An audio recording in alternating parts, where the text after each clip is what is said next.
স্বাগতম আপনাকে ডিবিএম সংবাদে। সাথে আছি আমি এশা রহমান। প্রথমেই শিরোনামগুলো। পুলিশ পরিচয়ে ছিনতাই, অস্ত্রসহ ছাত্রলীগ নেতা আটক। সাইফ আলী খানকে ছুরিকাঘাত, অস্ত্র পাচার করে মেরুদণ্ড থেকে ছুরির ভাঙা অংশ উদ্ধার। হাসনাত আব্দুল্লাহর প্রথম ওয়াজ মাহফিল। ইউক্রেনের ড্রোনে হামলায় রাশিয়ার অগ্নিকাণ্ড। এবার বিস্তারিত। পুলিশ পরিচয়ে ছিনতাই করার সময় দুজনকে আটক করেছে পুলিশ। ভেড়ামারা প্রাগপুর সড়কের হাওয়াখালী এলাকা থেকে তাদের আটক করা হয়। এ সময় তাদের কাছ থেকে একটি বিদেশি অস্ত্র, 5 রাউন্ড গুলি, একটি ম্যাগাজিন ও চাকু জব্দ করা হয়। ভেড়ামারার হাওয়াখালী এলাকায় রজব সরকার ও দুর্জয় পুলিশের পরিচয় দিয়ে ছাগল ব্যাপারীর পথরোধ করা হয়। এই সময় অবৈধ মালামাল আছে জানিয়ে ওই ব্যবসায়ীদের মারধর করেন এবং ছিনতাইয়ের চেষ্টা চালান। এক পর্যায়ে স্থানীয় লোকজন দুজনকে বেঁধে পুলিশকে খবর দেন। খবর পেয়ে পুলিশ এসে রজব ও দুর্জয়কে আটক করে। অস্ত্র পাচার করে বলিউড অভিনেতা সাইফ আলী খানের মেরুদণ্ড থেকে ছুরির ভাঙা অংশ বের করা হয়েছে। এর আগে বৃহস্পতিবার ভোররাতে এই অভিনেতার বাড়িতে ঢুকে এক দুর্বৃত্ত তাকে ছুরিকাঘাত করে। এ সময় সাইফের মেরুদণ্ডে গেঁথে যায় ছুরির ভাঙা অংশ। সাইফ আলী খান বর্তমানে মুম্বাইয়ের লীলাবতী হাসপাতালের চিকিৎসাধীন। এই হাসপাতালের চিফ অপারেটিং অফিসার নীরজ উত্তমনি বলেন, এই ছুরিটি অভিনেতার পিঠে প্রায় 2 মিলিলিটার গেঁথেছিল। এটা যে প্রাণঘাতী হতে পারত সেটা বলার অপেক্ষা রাখে না।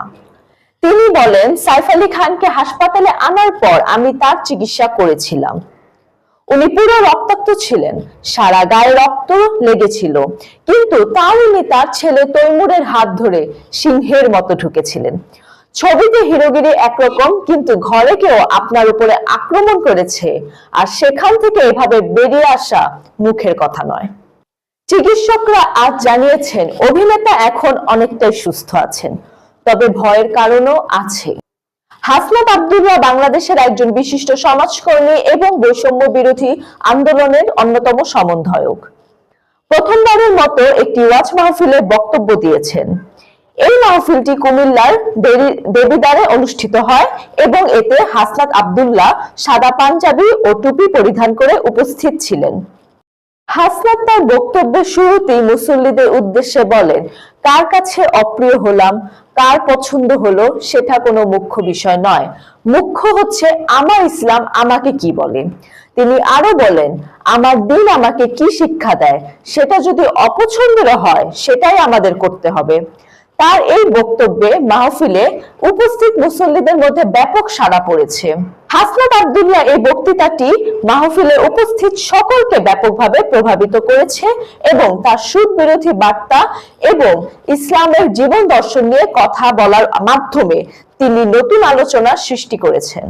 ইউক্রেনের ড্রোন হামলায় রাশিয়ার রাজধানী মস্কোর দক্ষিণের কালুগা অঞ্চলে অগ্নিকাণ্ডের ঘটনা ঘটেছে। একটি তেল সংরক্ষণাগারে আগুন লেগেছে। ইউক্রেনের সামরিক বাহিনী জানিয়েছিল রাশিয়ার দক্ষিণ ভোরোনেজ অঞ্চলের একটি তেল সংরক্ষণাগারে অন্তত 3টি ড্রোন আঘাত এনেছে।